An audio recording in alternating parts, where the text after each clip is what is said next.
النصح، نصح کا لفظی معنی ہے خیر خواہی، اور خیر خواہی خیر چاہنا، اسی سے لفظ خیر خواہ ہوتا ہے، خیر چاہنے والا، ویل وشر، اور خیر خواہی ویل وشنگ یعنی کسی کے لیے اچھا چاہنا۔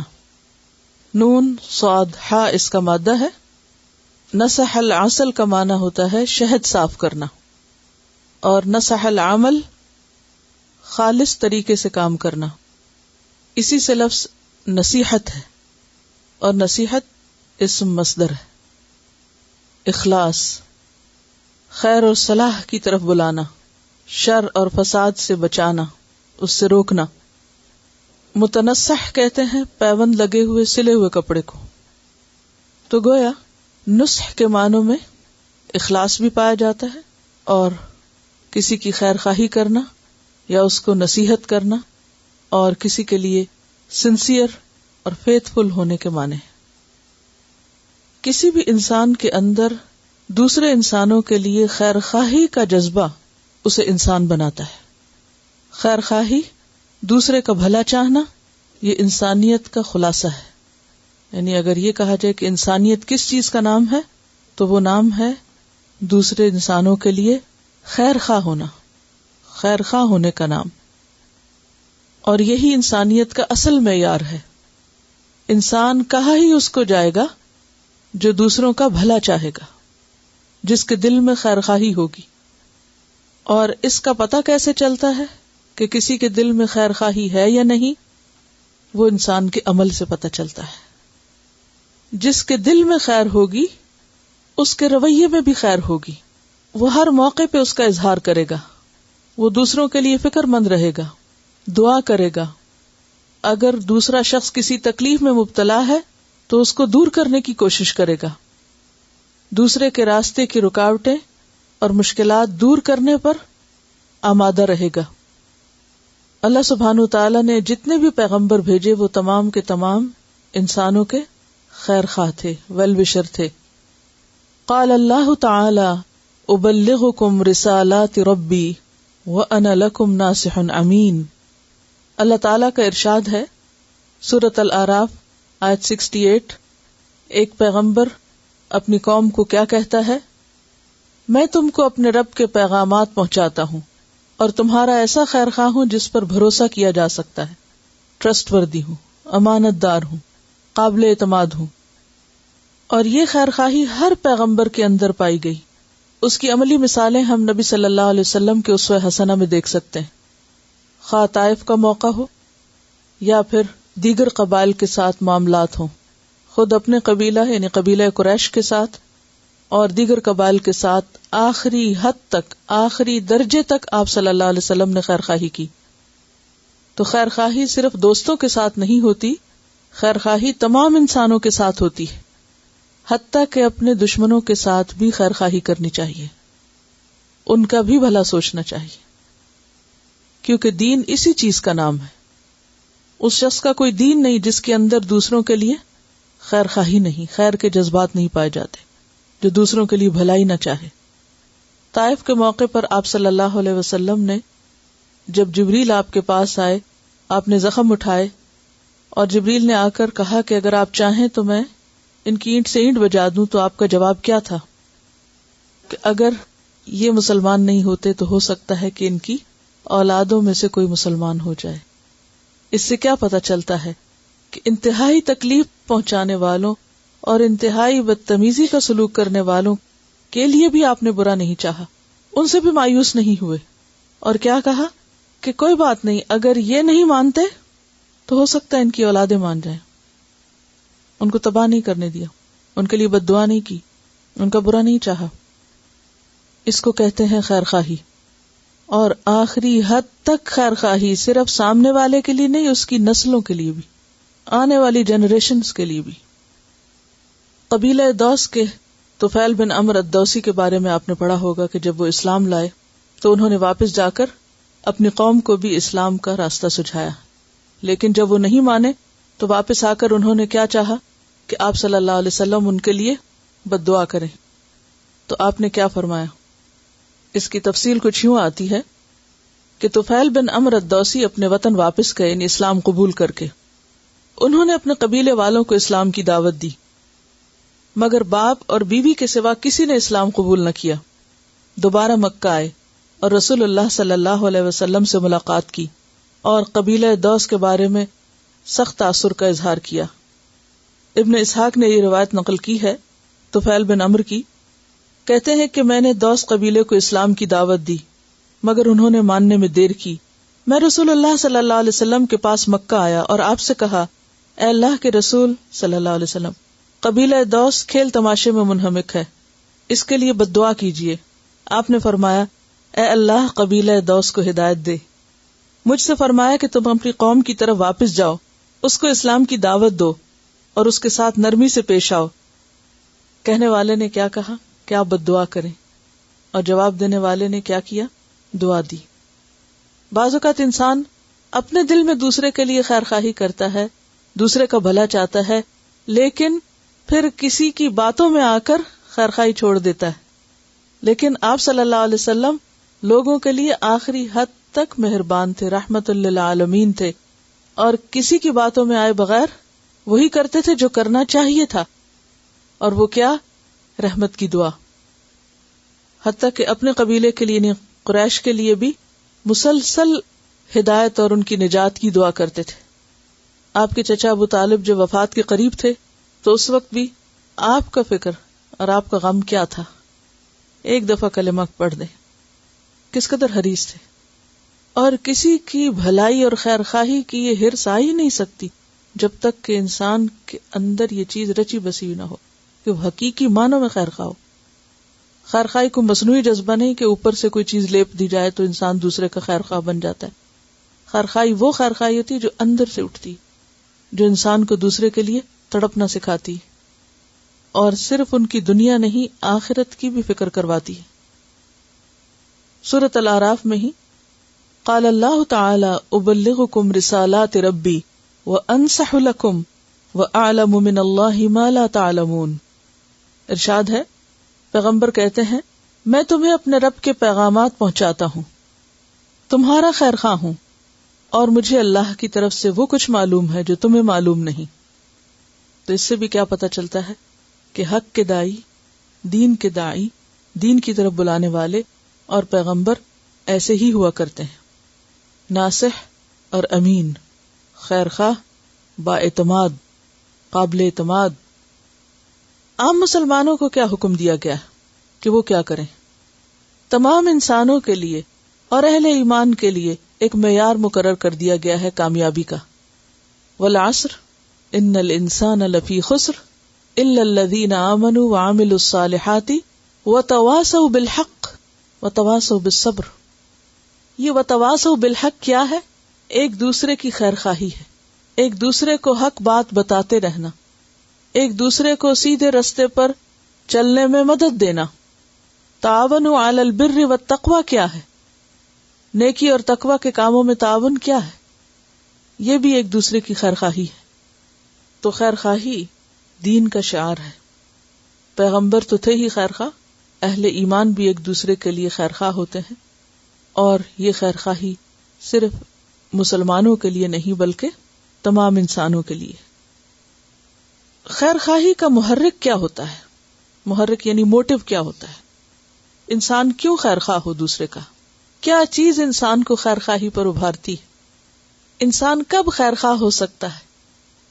اللہ کی رضا کے لیے، صرف یک طرفہ طور پر، کیونکہ انسان کو معلوم ہے کہ اگر میں کسی کا بھلا کروں گا، میں کسی کے لیے اچھا چاہوں گا، تو اللہ اس اجر کو ضائع نہیں کرے گا، وہ جواباً ضرور میرا بھی بھلا کرے گا۔ اور یہ ایک عام کہاوت ہے، کر بھلا وہ بھلا، تم دوسرے کے ساتھ اچھا کرو، اللہ تمہارے ساتھ اچھا کرے گا۔ حدیث ہے عن تمیم الداری ان النبی صلی اللہ علیہ وسلم قال الدین النصیحۃ قلنا لمن قال للہ ولکتابہ ولرسولہ ولأئمة المسلمین وعامتہم۔ عن تمیم الداری، تمیم الداری سے روایت ہے، صحابی ہیں، ان النبی صلی اللہ علیہ وسلم قال کہ نبی صلی اللہ علیہ وسلم نے فرمایا، الدین النصیحہ، دین خیر خواہی ہے، دین سراسر خیر خواہی ہی ہے. قلنا لمن، ہم نے کہا کس کی، کس کے لیے خیر خواہی؟ قالا، فرمایا، للہ، اللہ کے لیے، ولکتابہ، اور اس کی کتاب کے لیے، ولرسولہ، اور اس کے رسول کے لیے، ولأئمۃ المسلمین، اور مسلمانوں کے اماموں کے لیے، لیڈرز کے لیے، وعامتہم، اور ان کے عوام کے لیے. رواہ مسلم کتاب الایمان. دہرائیے حدیث کو عربی میں.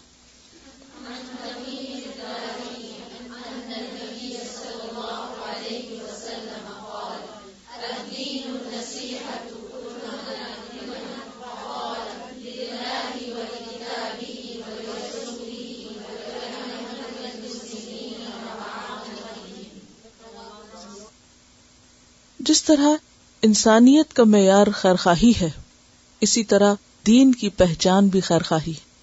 دین کیا ہے؟ دین داری کس کو کہتے ہیں؟ خیرخواہی کو کہتے ہیں. دین والے کی پہچان کیا ہے؟ کہ وہ خیر خواہ ہوتا ہے، وہ ہر ایک کا بھلا چاہتا ہے. اور جو دل خیر سے خالی ہے، خیر خواہی سے خالی ہے، وہ دین سے خالی ہے. ایسے شخص کا کوئی دین نہیں جس کے دل میں دوسروں کے لیے بھلائی کے جذبات نہیں، جو دوسروں کی خیر نہ چاہتا ہو. انسان کے اندر جب ایمان داخل ہوتا ہے، یعنی دل میں جب ایمان داخل ہوتا ہے اور سچا ایمان داخل ہوتا ہے، تو پھر اس کی ایک مٹھاس ہوتی ہے. اور پھر وہ حدیث میں بھی آتا ہے، حضرت انس سے روایت ہے صحیح بخاری کی، ثلاث من کن فیہ وجد حلاوت الایمان. 3 باتیں جس میں ہوگی اس نے ایمان کی حلاوت پالی، ایمان کا مزہ چکھ لی، ایمان کی مٹھاس پالی، ٹیسٹ آ گیا اس کو ایمان لانے کا، لطف آ گیا. ان یکون اللہ ورسولہ احب الیہ مما سواہما، کہ اللہ اور اس کا رسول باقی ہر چیز سے، ان 2 کے علاوہ ہر چیز سے بڑھ کر محبوب ہو جائیں. وان یحب المرء لا یحبہ الا للہ، اور یہ کہ انسان کسی انسان سے محبت نہ کرے مگر اللہ ہی کے لیے. اور تیسری چیز ان یکرہ، کہ انسان ناپسند کرے کفر کی طرف لوٹنے کو، جیسے اس بات کو ناپسند کرے کہ اس کے لیے آگ دہکائی جائے اور اس میں اس کو ڈالا جائے. ایسا ایمان سے کفر کی طرف جانا اس کے لیے تکلیف دہ ہو جائے، تو اس کے اندر ایک ایمان کی حلاوت آ جاتی ہے. تو یہ جو ایمان کی مٹھاس ہے، اس کا ایک اثر ہوتا ہے. آپ یوں سمجھیے کہ جیسے پانی میں آپ شکر ڈالیں تو پانی کیسا ہو جاتا ہے؟ میٹھا ہو جاتا ہے. اب جب آپ میٹھا پانی پیتے ہیں تو آپ کو کیسا محسوس ہوتا ہے؟ ہر ایک کو اچھا لگتا ہے. بالکل اسی طرح جب کسی انسان کے اندر ایمان داخل ہوتا ہے، جو شخص حقیقی معنوں میں دین کو پہچان لیتا ہے، تو پھر اس کے اندر کا ایمان اس کو کیا بنا دیتا ہے؟ میٹھا بنا دیتا ہے. اور اس کی یہ مٹھاس ہر ایک کے لیے ہوتی ہے کہ جو بھی اس کے ساتھ معاملہ کرتا ہے وہ اس سے خوشی پاتا ہے، وہ اس کے لیے خوشگوار ہوتا ہے. اس کی نظر، اس کی مسکراہٹ، اس کا میل جول، اس کا لین دین، اس کی ہر چیز کے اندر کیا ہے؟ خیرخواہی ہے، مٹھاس ہے. وہ دوسروں کو پھر تکلیف دینے اور اذیت دینے اور ستانے کے بہانے نہیں ڈھونڈتا، وہ ہر ایک کے لیے اچھا ہی چاہتا ہے.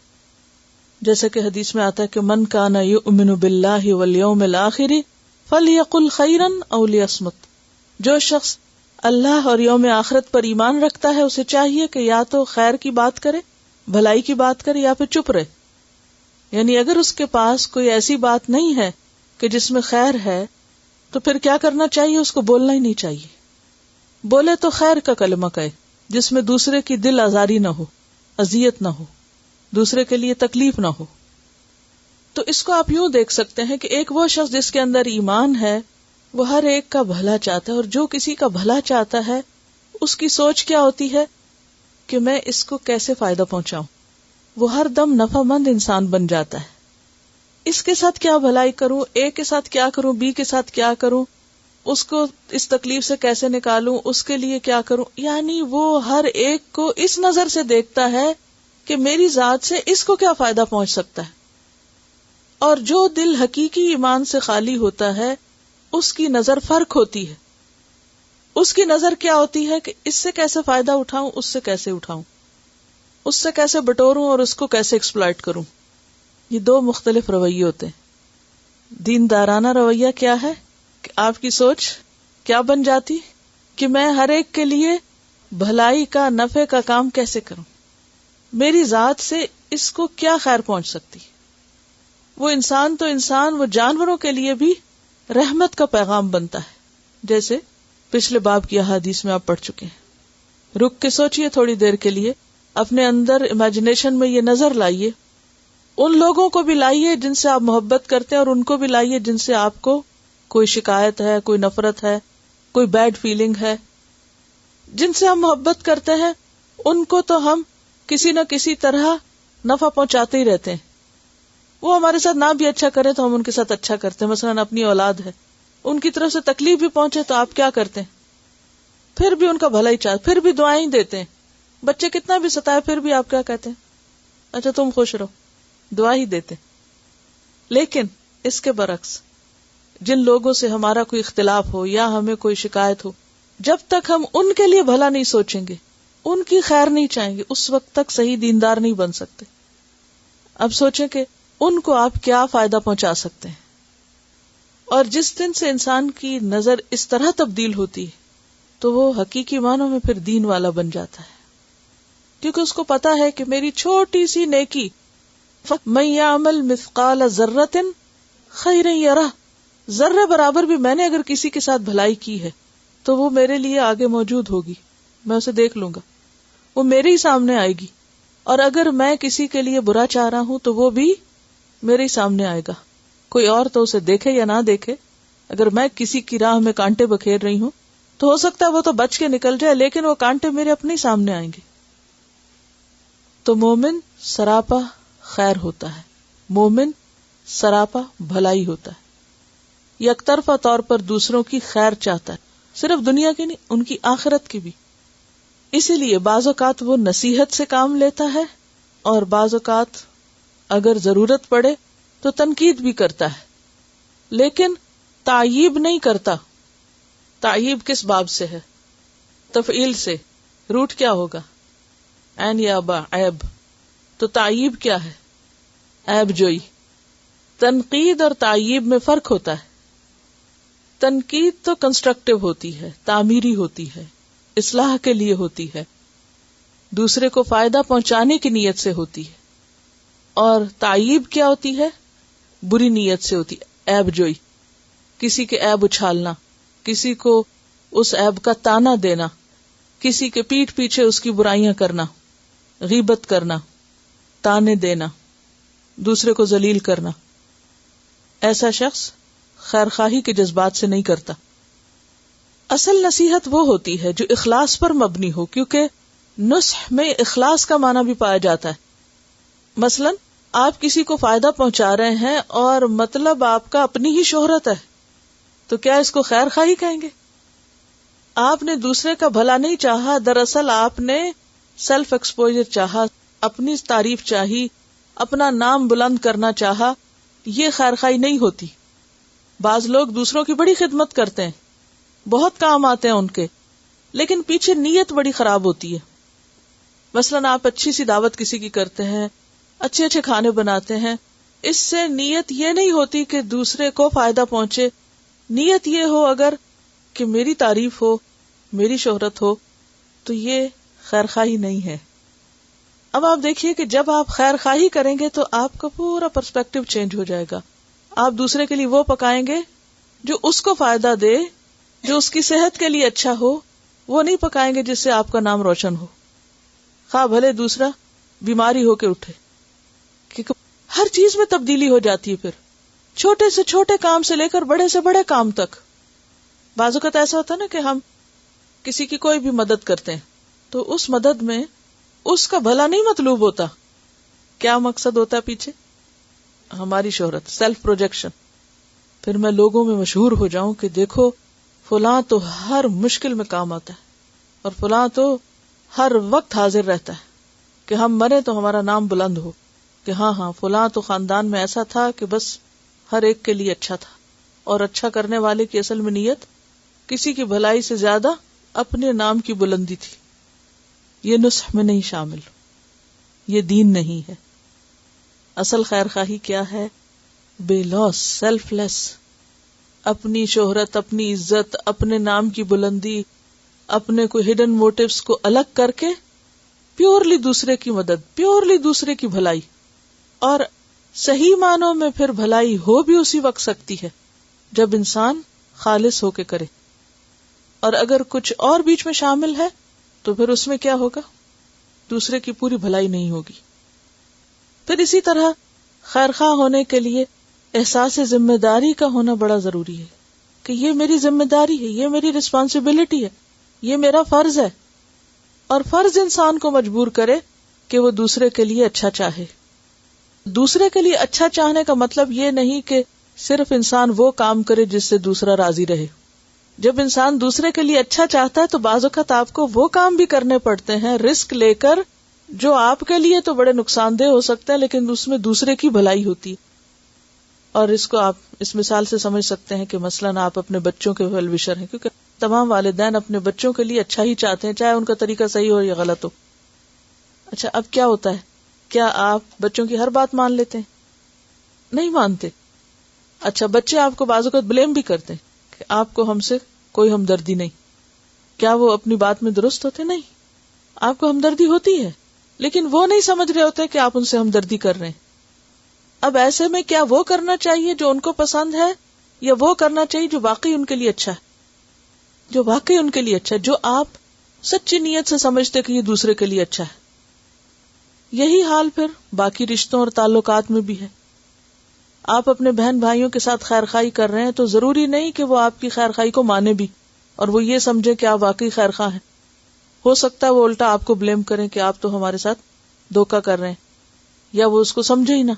تو ایسے میں پھر انسان ڈس ہارٹ نہیں ہوتا کیونکہ اس کو پتا ہوتا ہے میں بھلا چاہ رہا ہوں. اگر وہ نہیں سمجھتا، وہ مس انڈرسٹینڈنگ کا شکار ہے، تو بھی مجھے وہی کرنا ہے جو اس کے بھلے میں ہے.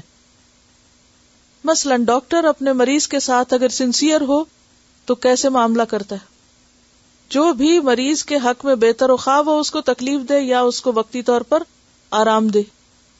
کڑوی دوا بھی دینی پڑتی ہے، نشتر بھی چلانا پڑتا ہے، بعض اوقات چھیل کانٹ بھی کرنی پڑتی ہے، مریض کو تکلیف سے گزارنا پڑتا ہے، لیکن خیر خواہی کیا اس وقت کہ وہ اس کے ساتھ کیا جائے، خواہ وہ چیخے آگے سے.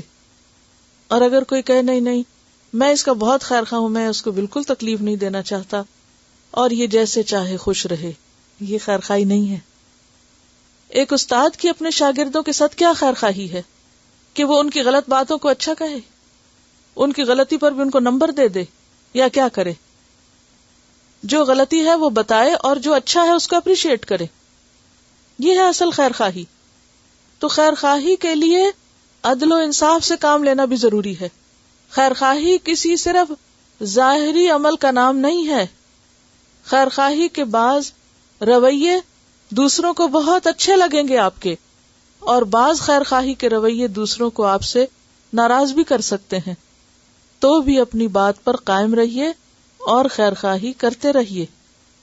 تو اس میں آپ دیکھیے کہ تمیم داری کہتے ہیں کہ نبی صلی اللہ علیہ وسلم نے فرمایا کہ الدین والنصیحہ، دین نام ہی سراسر خیر خواہی کا ہے. یعنی کبھی کسی کی خدمت کے روپ میں، اس کی مدد کے روپ میں، اس کو اچھی نصیحت اور اچھے مشورے کے روپ میں، اور کبھی کسی کو نہی عن المنکر کر کے. کبھی خیر خواہی ہوتی ہے امر بالمعروف سے اور کبھی خیر خواہی ہوتی ہے نہی عن المنکر سے. امر بالمعروف پھر بھی آسان ہوتا ہے، نہی عن المنکر مشکل ہوتا ہے، اور عام طور پر دوسرے کے لیے اسے قبول کرنا ناگوار ہوتا ہے. لیکن حقیقی خیر خواہی کا تقاضا ہے کہ انسان نہی عن المنکر کرتا رہے، لیکن پیچھے موٹیو اپنا ضرور دیکھے کہ کیوں کر رہا ہے. تعیب کر رہا ہے یا تنقید کر رہا ہے یا نصیحت کر رہا ہے. کہیں کوئی نفرت کے جذبات تو نہیں پیچھے چھپے ہوئے، کہیں کوئی حسد تو نہیں، کوئی انانیت تو نہیں. کیونکہ بعض اوقات انسان کسی کو کرٹیسائز کرتا ہے حسد کے ساتھ تو جذبہ غلط ہے، چاہے آپ کی بات درست ہے لیکن موٹو غلط ہے، اور اس کے نتیجے میں طریقہ بھی غلط ہو جاتا ہے. کبھی اندر چھپی ہوئی نفرت ہوتی ہے، کوئی غصہ ہوتا ہے، کوئی بدگمانی ہوتی ہے، اور کبھی کوئی اپنی میں ہوتی ہے. تو ایسی صورت میں انسان کو ہمیشہ یہ دیکھنا چاہیے کہ وہ کسی کو اگر کوئی نصیحت کر رہا ہے، کسی کے اوپر تنقید کر رہا ہے، تو وہ کس جذبے سے کر رہا ہے، کیا چیز اسے کروا رہی ہے. اس کے بغیر وہ حق نہیں ادا کر سکتا اور وہ دیندار نہیں ہو سکتا. تو الدین النصیحہ، دین نام ہی خیر خواہی کا ہے. قلنا لمن، ہم نے کہا کس کے لیے؟ قال للہ، فرمایا اللہ کے لیے. اللہ کے لیے خیر خواہی کیا ہے؟ اخلاص، یعنی شرک نہ کرنا، اللہ کے ساتھ کسی کو شریک نہ ٹھہرانا. ولی کتاب ہی، اس کی کتاب کے لیے، قرآن کتاب کے لیے خیر خواہی، کتاب کا حق دینا. یتلونہ حق تلاوتی، کتاب کو آگے پہنچانا، جس مقصد کے لیے کتاب آئی ہے اس کو پورا کرنا، اس کو آئسولیٹ کر کے گھر میں ایک طرف اکیلے جگہ پر نہ چھوڑ دینا، بلکہ اپنے دلوں کی، سینوں کی بہار بنانا اور اپنے آنکھوں کی روشنی اور اپنے دل و دماغ کا نور بنانا اس کو. کیونکہ جس کے ساتھ آپ خیر خواہی کرتے ہیں اس کو چھوڑ تھوڑی دیتے ہیں، اس کو ایک طرف تھوڑی رکھ دیتے ہیں، اس کو اپنے سے جدا تھوڑی کر دیتے ہیں. ولی رسول ہی، اور اس کے رسول کے ساتھ خیر خواہی. رسول کے ساتھ خیر خواہی کیا ہے؟ کہ جو مشن وہ لے کر آئے اس کی تکمیل میں ان کے انصار بننا، جو کام انہوں نے کیا اس کو کنٹینیو کرنا. ولی ائمۃ المسلمین، مسلمانوں کے اماموں کے لیے، کہ جب وہ اچھا کریں ان کا ساتھ دینا، اور اگر وہ غلط کریں تو ان کی اصلاح کرنا، ان کا بھلا چاہنا، ان کے مددگار بننا. اس معاملے میں ہم دیکھتے ہیں کہ صحابہ کرام ایک دوسرے کے لیے بہترین خیر خواہ تھے. عمر فاروق رضی اللہ تعالیٰ عنہ جب خلیفہ بنے تو اکثر کہا کرتے تھے، میں تمہاری ہی طرح ہوں اور تم ہی میں سے ایک ہوں. کیونکہ اسلام میں لیڈرشپ جو ہے وہ رسپانسبلٹی ہے، پاور نہیں. وہ دوسروں سے بڑا ہونا نہیں، بلکہ قوم کا سردار ان کا خادم ہوتا ہے. وہ دوسروں کے مقابلے میں بڑائی جتانے کا معاملہ نہیں، بلکہ ان کی خیر خواہی اور ان کی مدد کرنا ہے. تو خلیفہ بننے کے بعد کیا کہتے تھے؟ اور آپ کو معلوم ہے کہ کتنی بڑی سلطنت کے خلیفہ تھے وہ، جو دائیں بائیں ہزاروں میلوں پہ پھیلی ہوئی تھی. اس کے وہ منتظم تھے اور کہتے تھے، میں تم ہی میں سے ایک ہوں، تم میرے خلاف جو بھی محسوس کرو آزادانہ طور پہ کہہ سکتے ہو، تم پہ کوئی پابندی نہیں، یعنی مجھے کہیں بھی کرٹیسائز کر سکتے ہو. ایک بار مدینہ کی مسجد کے ممبر پہ کھڑے ہو کر لوگوں کو خطبہ دے رہے تھے. اس دوران انہوں نے کہا، میرے اندر اگر تم کوئی ٹیڑھ دیکھو تو اس وقت کیا کرو گے؟ اپنے ساتھیوں سے پوچھتے ہیں، امیر المومنین ہیں، کہ اگر مجھے کہیں غلط دیکھو گے تو کیا کرو گے؟ ایک لمحہ سب خاموش رہے. اس کے بعد ایک شخص کھڑا ہوا، اس نے کہا، خدا کی قسم اگر ہم نے آپ کے اندر کوئی ٹیڑھ دیکھی تو اس کو ہم اپنی تلواروں سے سیدھا کر دیں گے. اس کے بعد مسجد میں جو واقعہ پیش آیا وہ راوی کے الفاظ میں یہ تھا کہ حضرت عمر خوش ہو گئے. اگر ہم سے کوئی یہ کہے کہ اگر آپ نے کوئی غلطی کی تو میں آپ کی خبر لوں گی، تو ہم ساری زندگی کے لیے اسے بولنا چھوڑ دیں. انہوں نے کہا، اس اللہ کا شکر ہے جس نے مسلمانوں میں ایسے افراد بنائے جو عمر کی ٹیڑھ کو اپنی تلوار سے سیدھا کریں گے. تنقید ان کے لیے ناپسندیدہ نہیں، بہت پسندیدہ چیز تھی. وہ اسے اپنی خیر خواہی اور بھلائی سمجھتے تھے. تو تنقید کے وقت ہونا کیا چاہیے کہ اگر کوئی شخص کسی غلطی کی طرف توجہ دلا رہا ہے تو اس سے ناراض ہونے کی بجائے کیا کیا جائے؟ اس کا شکریہ ادا کیا جائے اور غور کیا جائے. اگر تو وہ برائی اپنے اندر موجود ہے تو اصلاح کر لی جائے، اور اگر نہیں ہے، وہ محض غلط فہمی کی وجہ سے کر رہا ہے ایسا، تو درگزر کر لیا جائے اور وضاحت کر دی جائے. اگر وہ مان جائے تو ٹھیک، نہ مانے تو ناراض نہ ہوا جائے. اس سے ایک بات یہ بھی پتہ چلتی ہے کہ جو بڑے لوگ ہوتے ہیں ان کو اس بات کی اجازت دینی چاہیے کہ دوسرے ان کی اصلاح کر سکیں. ایک اور مثال حضرت عثمان کی. ابو عبیدہ بن الجراح ایک روز حضرت عثمان سے بحث کر رہے تھے. ابو عبیدہ بن جراح امین الامہ کہنے لگے، میں 3 چیزوں میں آپ سے بہتر ہوں، افضل ہوں. حضرت عثمان نے پوچھا، وہ کیا ہے؟ انہوں نے جواب دیا، اول یہ کہ بیعت رضوان کے وقت میں حاضر تھا اور آپ اس وقت غائب تھے. انہوں نے بیعت نہیں کی تھی نا. دوسرے یہ کہ میں غزوہ بدر میں شریک تھا اور آپ اس میں شریک نہ تھے. تیسرے یہ کہ احد کے موقع پر میں ان لوگوں میں سے تھا جو ثابت قدم رہے اور آپ ثابت قدم نہ رہے. راوی کہتے ہیں کہ حضرت عثمان اس پر بالکل غصے نہیں ہوئے، بولے، آپ نے سچ کہا. پھر کہنے لگے، جہاں تک بیعت رضوان کا معاملہ ہے تو رسول اللہ صلی اللہ علیہ وسلم نے اپنی حاجت کے تحت مجھے مکہ بھیجا تھا، اور آپ کو معلوم ہے کہ حضرت عثمان کی طرف سے آپ نے اپنا ہاتھ رکھ کے دوسرے ہاتھ پر بیعت کی تھی۔ غزوہ بدر میں جو ہوا وہ یہ تھا کہ رسول اللہ صلی اللہ علیہ وسلم نے مجھے اپنی جگہ مدینہ میں مقرر کیا تھا، اور غزوہ احد میں میری پسپائی کی بات ہے تو اللہ نے مجھے میری اس کوتاہی کے لیے معاف کر دیا، کیونکہ قرآن میں آتا ہے نا اللہ نے بھی معاف کیا، اور نبی صلی اللہ علیہ وسلم سے کہا گیا نا کہ آپ ان سے درگزر کیجیے اور ان کو مشورے میں شریک رکھیے اور ان کے لیے استغفار کیجیے۔ اب آپ دیکھیے کہ یہ تین باتیں ڈائریکٹ حضرت عثمان کے اوپر براہ راست کہی جا رہی تھی، اور وہ ناراض نہیں ہو رہے، انہوں نے وضاحت کر دی کہ بات یہ تھی اور ان کی سامنے والے کی تسلی کروا دی۔ حضرت ابو عبیدہ بن جراح کی جو بات تھی وہ اپنی جگہ درست تھی، یہ حقیقت تھی نا، لیکن ان تینوں کی کوئی وجہ تھی۔ بعض اوقات ایسا ہوتا ہے کہ دوسرا شخص آپ کو بظاہر غلط نظر آ رہا ہوتا ہے، لیکن اس کے پیچھے کچھ وجوہات ہوتی ہیں، ان کو بھی ٹھنڈے دل سے سن لینا چاہیے کہ وہ کیا کہتا ہے۔ تو یہ ہے ائمۃ المسلمین کی خیرخواہی۔ حضرت عمر اکثر کہا کرتے تھے، اللہ اس شخص پر رحم کرے جو مجھے میرے عیبوں کا تحفہ بھیجے۔ کیا معنی ہے اس بات کا؟ اللہ اس پر رحم کرے جو مجھے میرے عیبوں کا تحفہ بھیجے، جو مجھے میری غلطیاں بتا دے۔ دعا دے رہے ہیں اس شخص کو جو مجھے میری غلطی بتا دے۔ کیوں؟ تاکہ دنیا میں اصلاح ہو جائے۔ اگر آج ہم اصلاح نہیں کریں گے تو کل پوچھ تو ہوگی نا، تو اس سے پہلے کہ کل پوچھو، اور اس سے پہلے کہ وہ غلطی ہم ساتھ اٹھائے پھریں ہر جگہ، اگر کوئی ہمیں بتا دے اور ہم اپنی اصلاح کر لیں تو اس کے بعد کی جو زندگی ہے وہ اس سے نجات کے ساتھ گزرے۔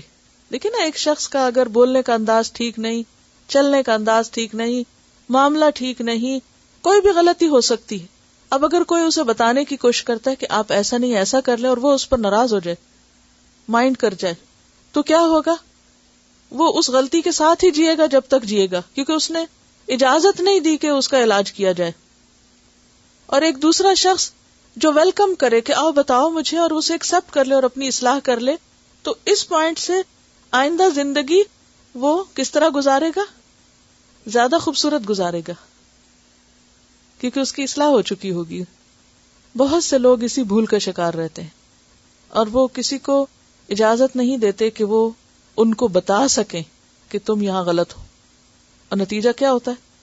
پیچھے پیچھے سب باتیں کرتے ہیں، برا بھلا کہتے ہیں، سامنے آ کے کوئی کچھ نہیں کہہ سکتا کیونکہ دوسرا شخص اجازت ہی نہیں دیتا۔ یہ کس قسم کی خیرخواہی ہے؟ سچا خیرخواہ کون ہے؟ جو کسی اور کو میری برائی بتانے کی بجائے مجھے بتا دے اور میں اس کی اصلاح کر لوں۔ ایسا کرنا انسان کی جرات کی علامت ہے، بہادری ہے، اور غلطی کو نہ سننا نہ ماننا بزدلی ہے۔ ان کا سوال یہ ہے کہ آپ کے ایک لیکچر میں ہم نے سنا تھا، خطائے بزرگاں گرفتن خطا است، فارسی کا ایک محاورہ کوٹ کیا گیا تھا کہ بڑوں کی غلطی پکڑنا بھی غلطی ہے۔ یہ درست ہے، جو ادب اور احترام کا تقاضا ہے، بظاہر اس کے خلاف ہے، لیکن اس کا مطلب یہ ہے کہ برسر محفل اور ایسے انداز میں نہ بات کی جائے کہ جو دوسرے کے لیے تکلیف اور رنجیدگی کا سبب بنے یا اس کی رسوائی کا سبب بنے۔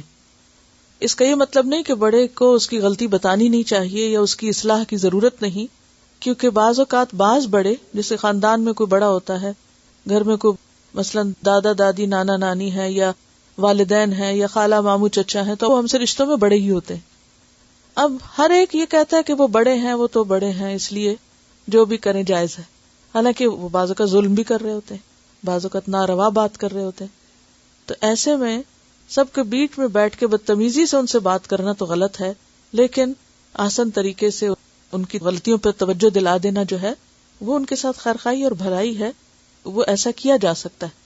لیکن جس کا ایمان عمر جیسا ہو اس کو کہیں بھی بتایا جا سکتا ہے، کیونکہ اگر کسی برائی کے بتانے میں مزید برائی آ رہی ہے سامنے، ایک لڑائی اور فساد اور فتنہ شروع ہو گیا ہے، تو اس میں پھر مزید فساد کا اندیشہ ہے۔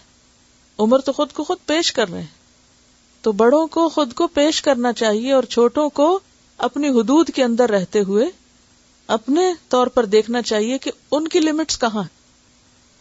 یعنی حضرت حسن اور حسین کا جب دیکھا کہ ایک بزرگ وضو درست نہیں کر رہے تو انہوں نے خود کر کے کہا ان سے کہ آپ دیکھ لیجئے کہ ہم ٹھیک کر رہے ہیں یا نہیں، تو اس طرح بھی دوسرے کو پتا چل گیا کہ ان کی غلطی کہاں ہے۔ اصلاح ضروری ہے لیکن طریقے کے ساتھ۔ دوسرے کا ادب اور مقام اور درجہ ملحوظ رکھتے ہوئے. قرآن میں ہمیں کیا سکھایا گیا ہے؟ والدین کے ساتھ کیا معاملہ کرو. ولا تنہرہما، ڈانٹ کے بات نہیں کرو. واخفض لہما جناح الذل من الرحمہ، کندھے جھکا کے بات کرو. بڑوں کا ادب اور احترام ہمارے دین کا حصہ ہے. ایک حدیث میں آتا ہے کہ جس نے کسی بڑے کے اس کی سفید بالوں کی وجہ سے احترام کیا، اس نے دراصل اللہ کا احترام کیا. بزرگی کا احترام کرنا، خواہ کوئی اپنے گھر میں ہے یا باہر ہے، کسی بھی ایلڈرلی پرسن، سینئر پرسن کے ساتھ معاملہ کرنا جو ہے اس کے اپنے ادب اور تقاضے ہیں. ایک کام کرتے ہوئے دوسرے کو ہاتھ سے نہیں جانا چاہیے. عزت اور احترام کا پہلو ہاتھ سے نہیں چھوٹنا چاہیے.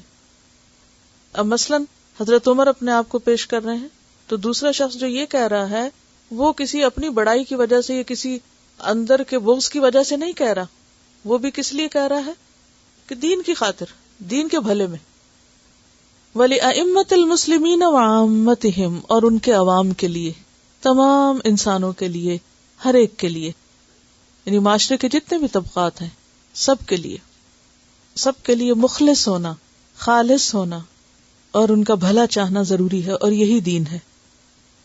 اس میں آپ دیکھیے کہ نصح العسل کا معنی آپ دیکھیے کہ شہد کی صفائی کرنا کیسے ہوتا ہے، موم کیسے نکالا جاتا ہے، حکمت سے نکالا جاتا ہے نا. اور اگر اس میں کوئی مکھیوں کی ٹانگیں ٹوٹی ہوئی ہیں یا کوئی اور بال ول ہیں تو وہ بہت احتیاط سے اور بہت اچھے طریقے سے، ہر چیز کی صفائی کا ایک طریقہ ہوتا ہے نا اس کو خالص کرنے کا. دیکھیے جو آپ کے مخلص دوست ہیں ان کے سامنے ضرور آپ اپنے آپ کو پیش کریں.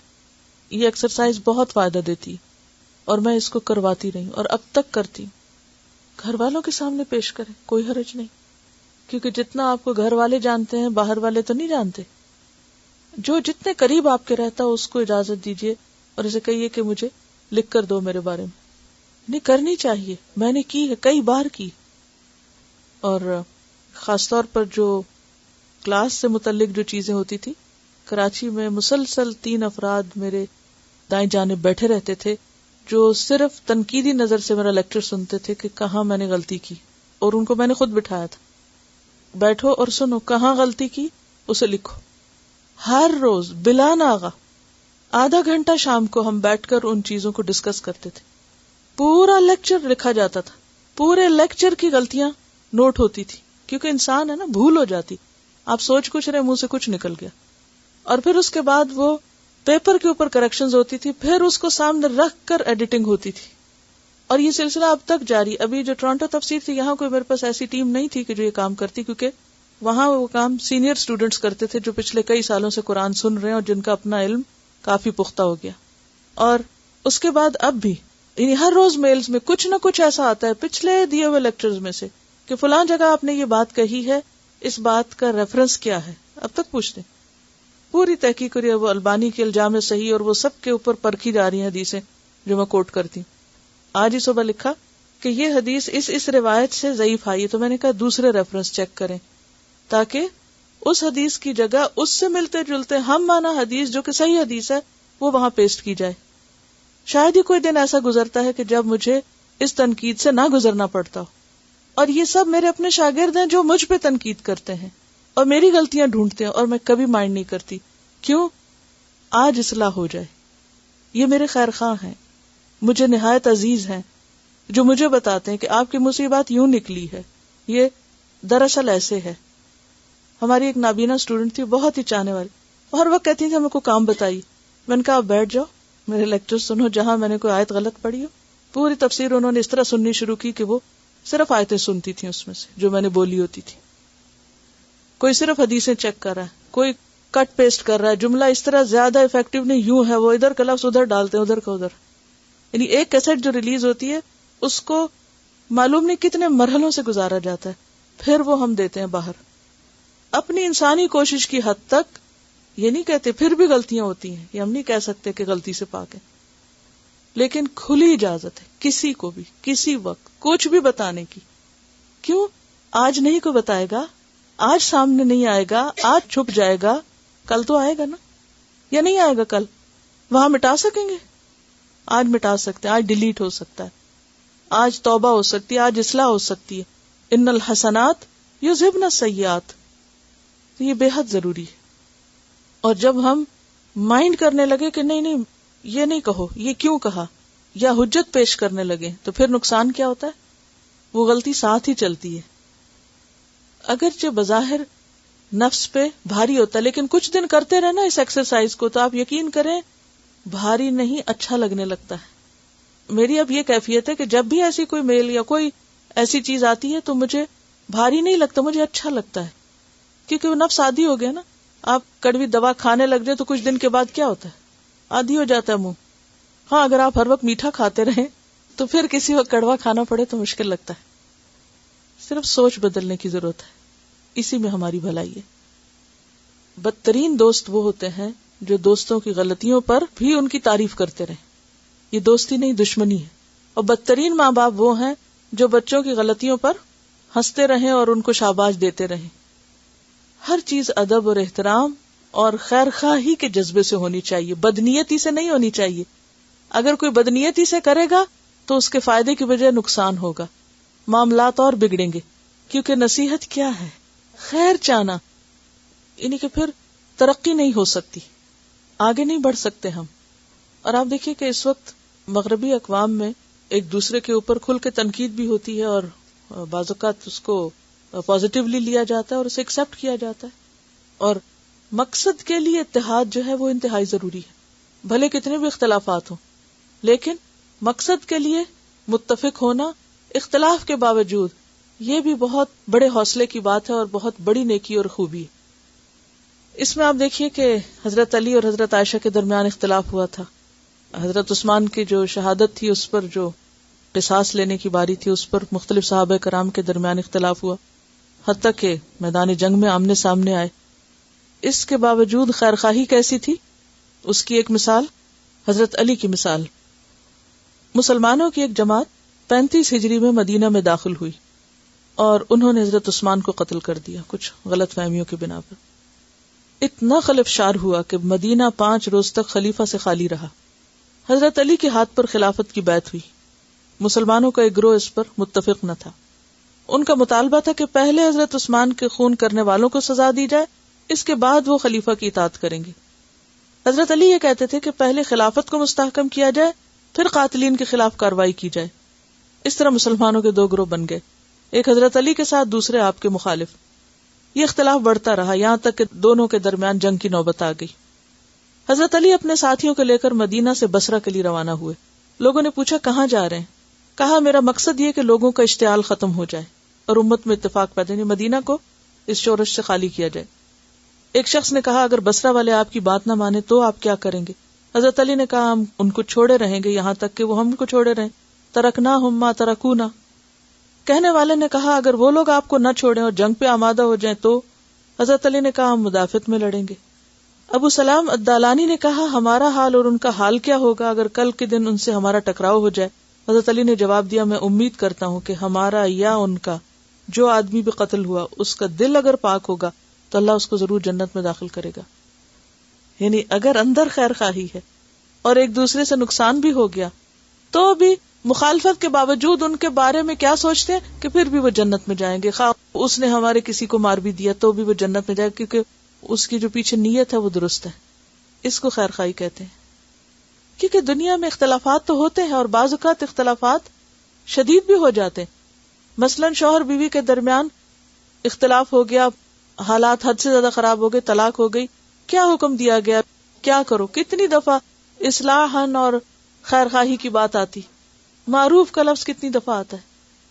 یعنی اس دنیا میں 100% اتفاق کہیں بھی نہیں ہوتا، ہر ایک کے ساتھ آپ کا کوئی نہ کوئی اختلاف ہو سکتا ہے، لیکن اس اختلاف کے موقع پر خیر خواہی کا جذبہ دل میں رہنا اور رکھنا یہ بے حد ضروری ہے. اس سے انسان دنیا میں بھی خیر کے کام کر سکتا ہے اور آخرت میں بھی اپنی خیر اور بھلائی کر سکتا ہے. اب دیکھیے مثلاً آپ صلی اللہ علیہ وسلم مسجد نبی میں بیٹھے ہوئے، ایک شخص آتا ہے اور کہتا ہے کہ میں سوال کروں گا اور کچھ سختی سے کام لوں گا. یاد ہے آپ کو یہ حدیث؟ اونٹ پہ بیٹھے ہوئے مسجد کے اندر آ گیا، کہنے لگا محمد کون ہے؟ آپ صلی اللہ علیہ وسلم تکیہ لگائے ہوئے بیٹھے تھے. ہم نے کہا یہ جو تکیہ لگائے ہوئے ہیں. کہا اے عبد المطلب کے بیٹے. نام نہیں لیا، دادا کا نام. آپ نے فرمایا میں نے تمہاری بات سن لی. اس نے کہا میں سوال کروں گا اور سختی سے کروں گا، آپ اپنے دل میں میرے اوپر غصہ نہ ہو۔ آپ نے فرمایا پوچھو جو پوچھنا ہے۔ بدو تھا نا، دیہاتی شخص۔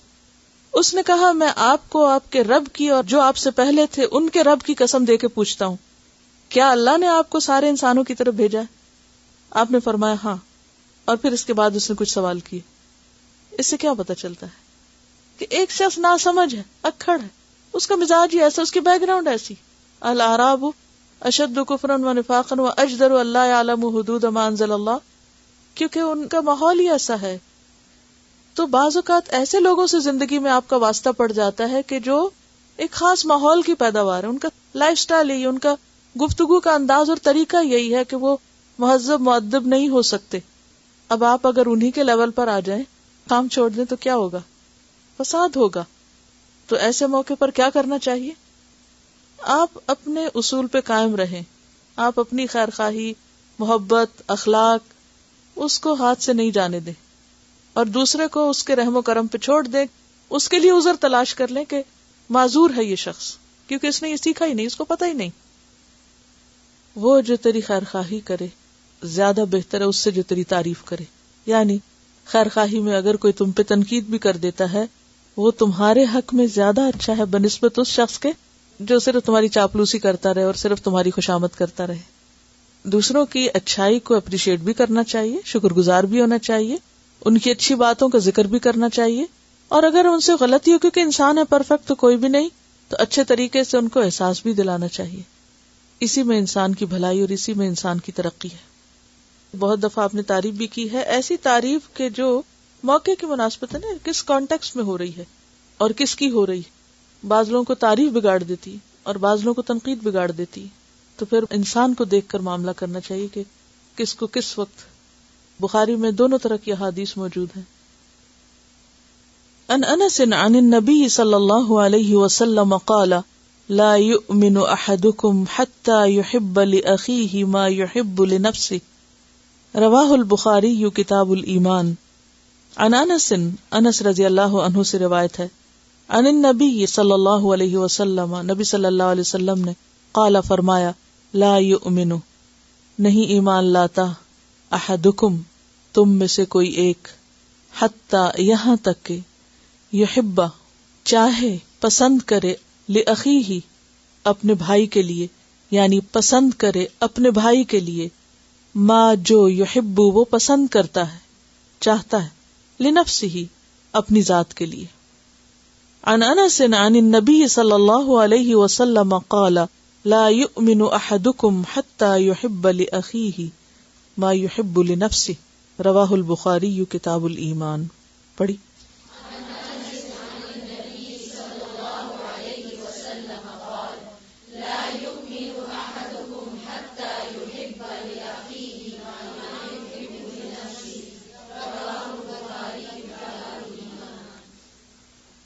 سیدنا انس رضی اللہ عنہ سے روایت ہے کہ نبی کریم صلی اللہ علیہ وسلم نے فرمایا، تم میں سے کوئی شخص ایمان نہیں لاتا جب تک اپنے بھائی کے لیے وہ نہ چاہے جو اپنے نفس کے لیے چاہتا ہے۔ یہ ہے معیار ایمان کا کہ مومن کون ہے۔ ایمان صرف زبان سے لا الہ الا اللہ پڑھنے کا نام نہیں، بلکہ اللہ کے بندوں کو فائدہ پہنچانے کا نام بھی ہے، کیونکہ ساری مخلوق اللہ کا کنبہ ہے، اور اللہ کو سب سے پیارا کون ہے؟ جو اس کے مخلوق کے لیے سب سے زیادہ خیر خواہ ہو، اس کے لیے نفع مند ہو، اس کو فائدہ پہنچائے۔ اور اس کا معیار کیا ہے؟ کہ دوسرے کے لیے وہی چاہو جو اپنے لیے چاہتے ہو۔ اور یہ ایک ایسا معیار ہے جو ہر ایک کو پتا ہے۔ مثلاً اگر کوئی آپ سے یہ پوچھے کہ اچھا میں کون سا نیکی کا کام کروں، کیا بھلائی کروں، کیسے دوسرے کے ساتھ معاملہ کروں، بہت سمپل سی بات ہے، دوسرے کے لیے وہی کرو جو اپنے لیے چاہتے ہو۔ اور یہ بات کسی کو بھی سمجھنا مشکل نہیں، ہر ایک اپنے آپ سے پوچھے کہ میں اپنے لیے کیا چاہتا ہوں، مجھے اپنے لیے کیا پسند ہے۔ اب ذرا لکھیے اپنے لیے کیا پسند ہے اور اپنے لیے کیا پسند نہیں، کیا آپ کو ملے تو آپ کو خوشی ہوتی ہے اور کیا ملے تو آپ کو اچھا نہیں لگتا۔ کیا آپ کو اپنے لیے دھوکہ پسند ہے، کڑوا بول پسند ہے، بے عزتی پسند ہے، سازشیں پسند ہیں، غیبت پسند ہے، تانے پسند ہیں؟ تو پھر کسی اور کے لیے کیوں، کسی دوسرے کے لیے کیوں؟ کسی کے بولنے کا انداز جو آپ کو پسند نہیں آتا، آپ اس انداز کو دوسروں کے لیے کیوں دہرائیں؟ کیا آپ کو پسند ہے کہ کوئی آپ کو ٹونٹ کرے، طنز کرے، آپ پہ ہنسے، آپ کی تحقیر کرے، آپ کو لیٹ ڈاؤن کرے؟ نہیں. پھر ہمیں کیا حق ہے کہ ہم دوسروں کے ساتھ کریں؟ کیا آپ کو پسند ہے کہ کوئی آپ سے نفرت رکھے، بغض رکھے، حسد رکھے؟ نہیں. پھر ہمیں کیا حق ہے کہ ہم دوسرے کے ساتھ ایسا کریں؟ آپ اپنے لیے کیا چاہتے ہیں؟ کہ دوسرے آپ کو معاف کر دیں، آپ کو انکریج کریں، آپ کی تعریف کریں، آپ کو اچھا سمجھیں، آپ پر اعتماد کریں. تو پھر کیا کسی اور کا حق نہیں کہ اس کے ساتھ بھی یہی کیا جائے؟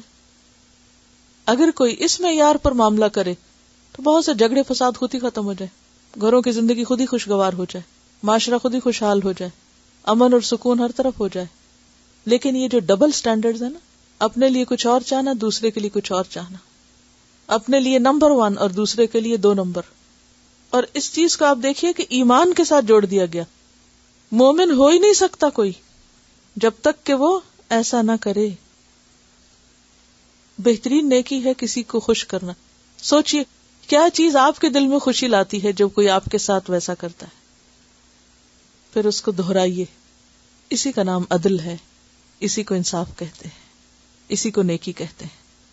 جتنے زیادہ آپ دوسروں کے لیے فائدہ مند ہو جائیں گے اتنا ہی زیادہ آپ کا ارد گرد پرسکون ہو جائے گا.